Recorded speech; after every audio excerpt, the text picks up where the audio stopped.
Olá, estamos de volta com mais um programa do canal História Atual. E dando prosseguimento ao nosso ciclo de entrevistas sobre movimentos sociais e religiosidade popular no Brasil. Nós já recebemos várias visitas no nosso canal, falando, professores, especialistas, falando sobre Canudos, Contestado, Pau de Colher. E hoje nós conversaremos sobre um tema bastante instigante. Padre Cícero, o patriarca do Juazeiro. Eu sei que é um assunto que você tem interesse. Continue no nosso canal, dê um like, se inscreva e compartilhe a nossa programação. Toda semana, um programa diferente, um tema diferente, um entrevistado diferente, para que a gente possa divulgar e consolidar o trabalho do nosso canal, retratando, discutindo, analisando a história do Brasil e temas relacionados a áreas afins da nossa história. No programa de hoje, iremos conversar sobre o Padre Cícero, uma referência não só para o Cariri cearense, mas para todo o Brasil.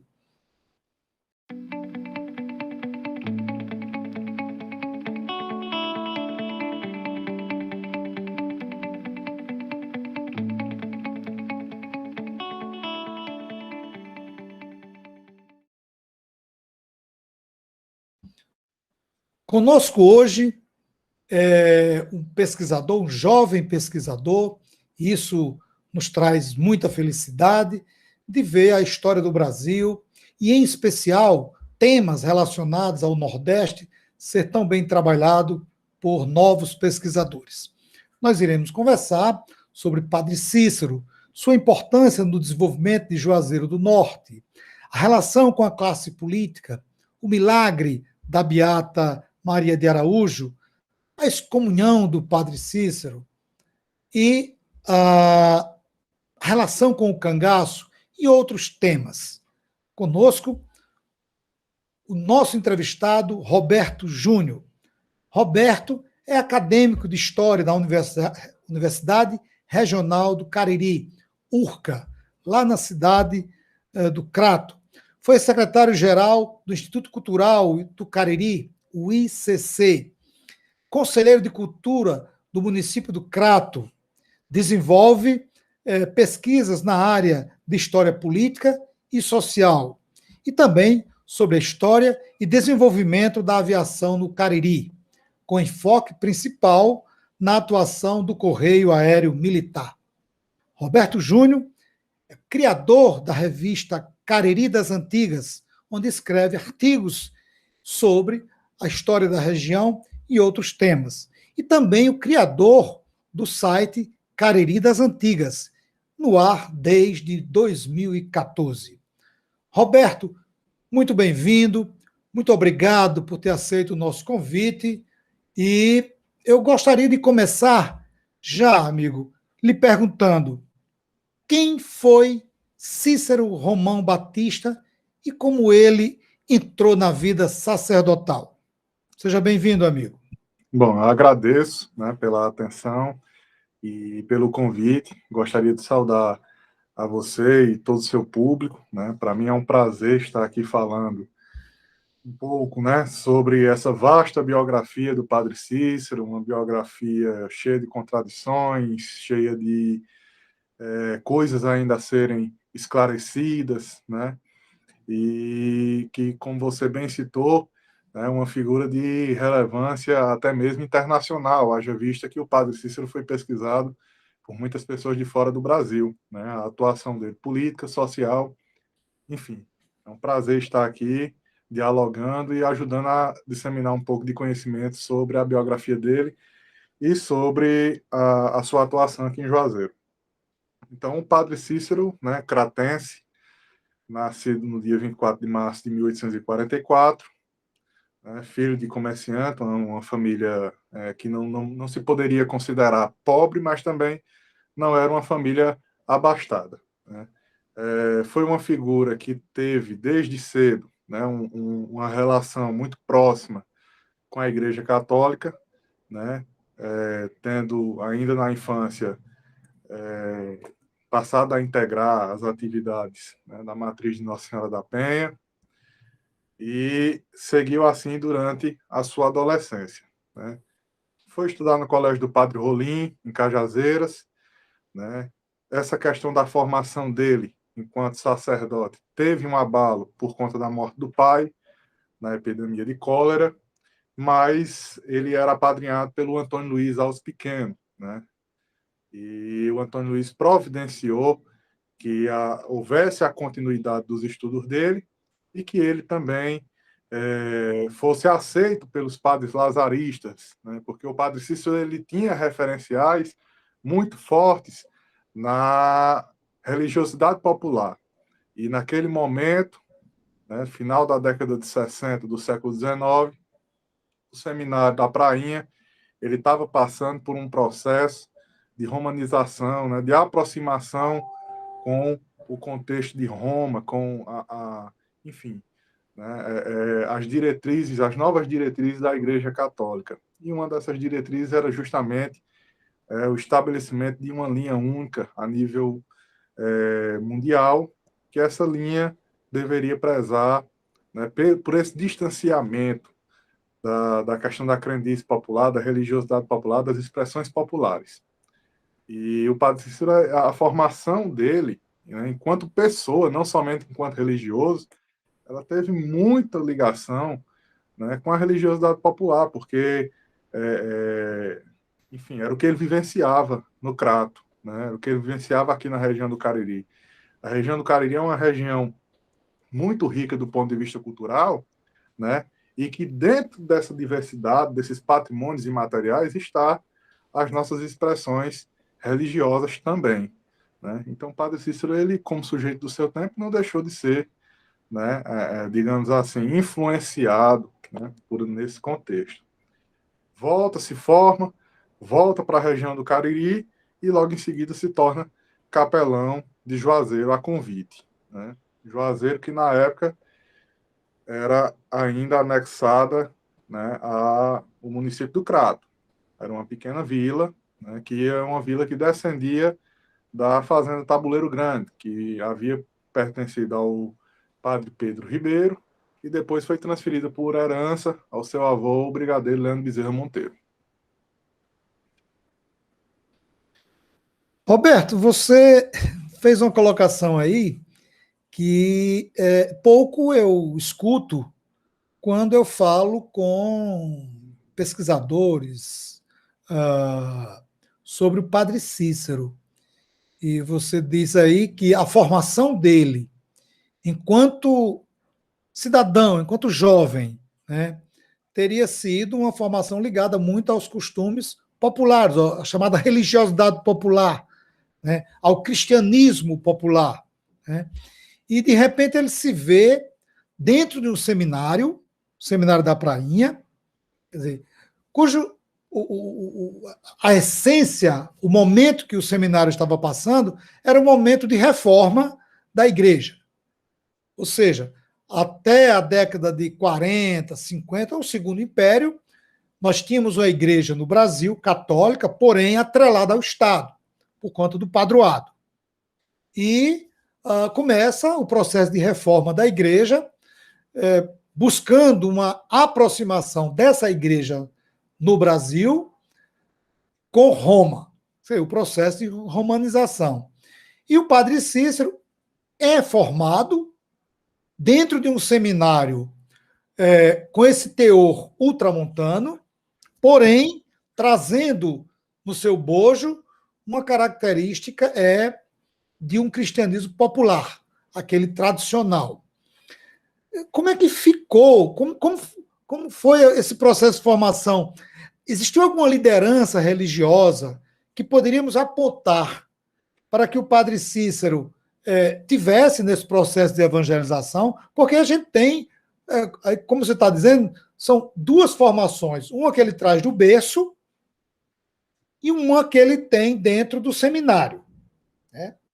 Agora, para ele trazer do berço e pôr em prática, como ele pôs lá no Juazeiro, eu acredito, e você pode ou não me confirmar isso, que ele tinha uma referência cristã católica para ele exercer essa evangelização, essa catequização no povoado do Juazeiro. O padre Cícero, assim como nós, né, ele não se isentava disso, ele era, como eu citei, um sujeito de seu tempo. Né? Então, a formação aqui religiosa do Cariri, nós temos os frades capuchinhos como responsáveis, né? E especialmente no Crato, que era a missão do Miranda. E esses frades, né, especialmente o Frei Vital, eles tinham essa visão de fim de mundo, né, visão enfim, arrependimento dos pecados antes do juízo. E isso é muito presente nos aconselhamentos, nas previsões que o Padre Cícero faz. Ele tinha as suas inspirações religiosas também, São Francisco Sales, e especialmente o Padre Biapina. O Padre Biapina, que foi uma figura, né, que durante a adolescência do Padre Cícero desenvolveu suas missões aqui no Cariri, né, inaugurou casas de caridade, né, os primeiros ambulatórios, enfim.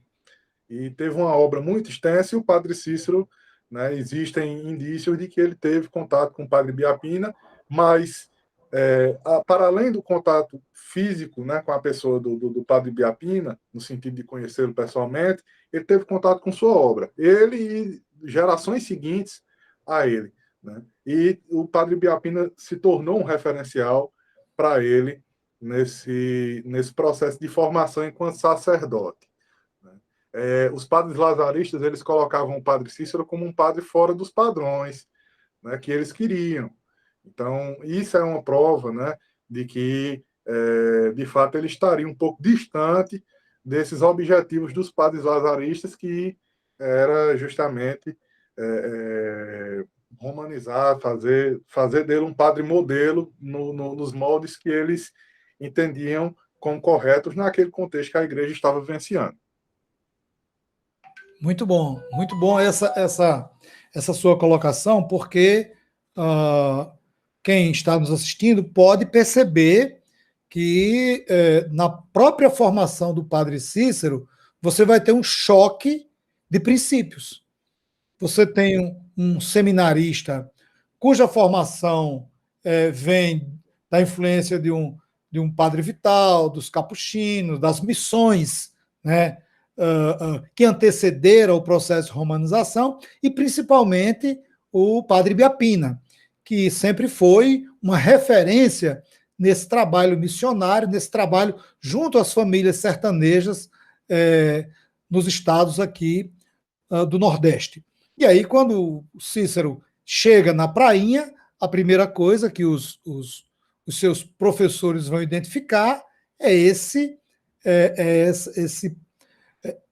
aluno com um perfil diferente daqueles que eles gostariam de ter. Né? E aí, então, a gente vai percebendo claramente que a formação da prainha não muda a personalidade e a forma como o Padre Cícero vai atuar. Isso é interessante, essa sua abordagem, Roberto. Influenciou, né? Não deixa de ter influenciado. Ele seguiu alguns preceitos, obviamente, né? Como enfim, a questão da obediência à igreja. O Padre Cícero sempre foi um exemplo de obediência à igreja. Ele nunca negou o que ele acreditava, mas ele sempre foi muito obediente. E para ele ser obediente, né, ele teria que se alinhar a alguns desses ditames que enfim, existiam. Né? Então, teve a sua influência, mas ele manteve a sua essência, né? Digamos assim. Isso, exatamente. Até porque se ele não aceitasse as regras estabelecidas pela ordem e o que vinha do Vaticano, ele teria muita dificuldade para desenvolver o seu trabalho de sacerdote. Né?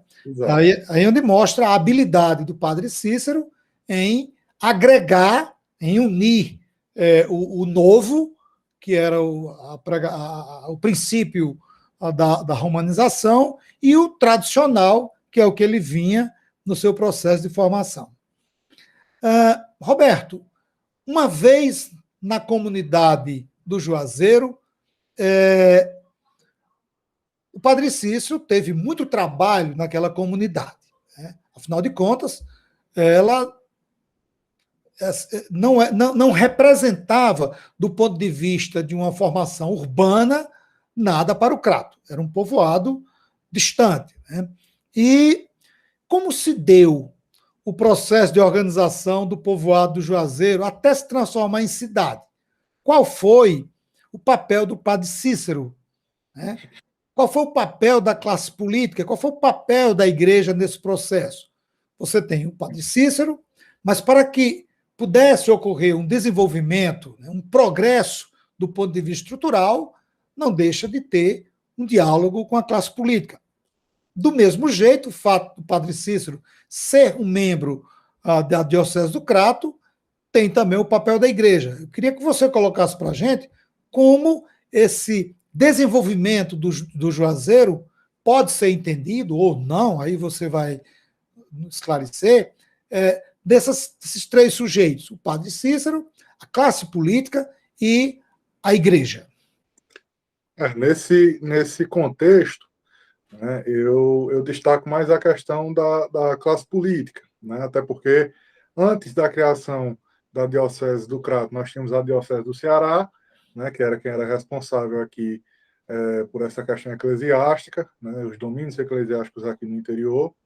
Juazeiro chegou a pleitear ainda a sede da Diocese, né, o Padre Cícero chegou a levantar um patrimônio de 100 contos de réis para que essa sede viesse para Juazeiro, mas isso não se concretizou, mesmo o Crato tendo arrecadado uma quantia inferior, enfim, mesmo o Crato não tendo conseguido o patrimônio que Juazeiro conseguiu oferecer à Diocese, mas a cidade foi contemplada com a Diocese.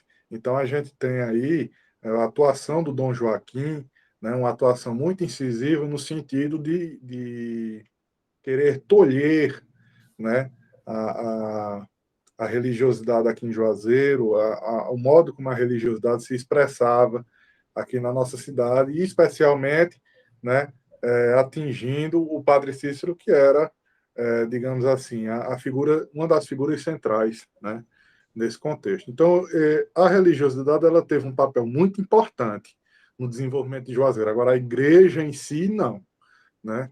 Por quê? Porque, enfim, né, o fluxo de pessoas que vinham para cá, né, e que gerou toda essa demanda, ele era um fluxo que era condenado pela Diocese do Ceará. A Diocese do Ceará não queria romarias, né? A Diocese do Ceará não queria que esses movimentos se concretizassem, nem que fossem incentivados. Então, o Padre Cícero, ele de fato teve muito trabalho quando chegou aqui na Tabuleiro Grande, porque já o povoado de Juazeiro, porque era uma vila que já tinha algumas pessoas de posse estabelecidas, né, que já tinha algumas pessoas que tinham seus investimentos, mas que, em sua maioria, a população de Juazeiro era formada por pessoas que trabalhavam nas propriedades rurais e que tinham aí um grau de instrução um pouco menor e, consequentemente, tinham hábitos que eram condenados pelo padre. Então, ele teve uma atuação muito incisiva nesse processo de tentar, aos olhos dele, moralizar a conduta dessas pessoas, né? Posterior a isso, ele se torna um grande entusiasta, um grande influenciador do processo de correição do traçado urbano de Juazeiro, já visando essa questão do desenvolvimento da vila, né? O objetivo dele era justamente fazer com que a vila se tornasse pujante. Então, a cidade não, a vila, ela vivia um contexto, né, que não existiam animosidades com as cidades vizinhas, que não tinha nada que desabonasse a relação do padre com os outros capelães ou vigários daqui da região. A situação ela começa a ficar mais turbulenta a partir de 1889, que é quando começa a ser propagada a questão do milagre. Então, ao passo que nós começamos a ter o maior fluxo de pessoas. E é curioso, porque a primeira romaria veio do Crato, né? O reitor do seminário, Monsenhor Monteiro, ele organiza uma romaria de cerca de 3.000 pessoas e vem até o Juazeiro, e aqui traz essas pessoas para visualizar, para presenciar, né, os fatos que aqui sucediam. Então, a partir do momento que nós temos esse processo de aumento de fluxo aqui, nós temos também o início de uma instabilidade, né, nas relações do padre Cícero com a própria Diocese do Ceará e, consequentemente, com os padres que eram situação da Diocese, digamos assim. Até porque a Diocese ela fazia uma pressão muito grande para que os padres, jornalistas, médicos, enfim, as pessoas que tivessem relação com aquele acontecido do milagre de Juazeiro negassem, né, se distanciassem da figura do padre Cícero, né? E algumas pessoas vieram a fazer isso e se tornou, inclusive, crença popular de que essas pessoas elas foram, de certa forma, punidas por terem negado o que viram, né? Então, o padre, ele trabalha bastante no sentido de ordenar o crescimento da cidade, uma vez que o fluxo já estava estabelecido a partir do final do século XIX, até entrar na vida política como forma de consolidar, né, essas suas ações.